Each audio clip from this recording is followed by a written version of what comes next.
So today in Politico, your colleagues have a piece focused on Mamdani's rise. It's a rise they called meteoric but polarizing. Explain.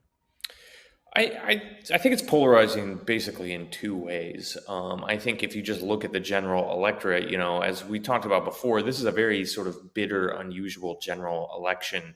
Typically in New York City, just by virtue of the voter registration breakdown, the Democratic nominee shoe in to win the general election.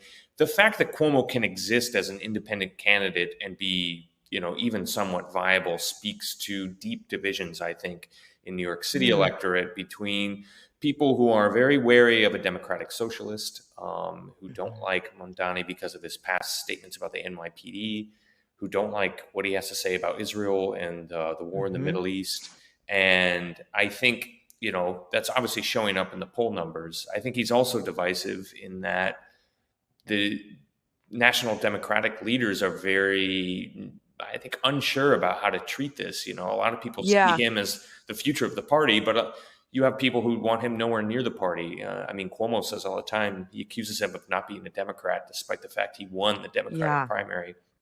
And I think, just to your point, sorry to interrupt, but like divisive in that, like he wasn't supposed to be here. He wasn't supposed to win.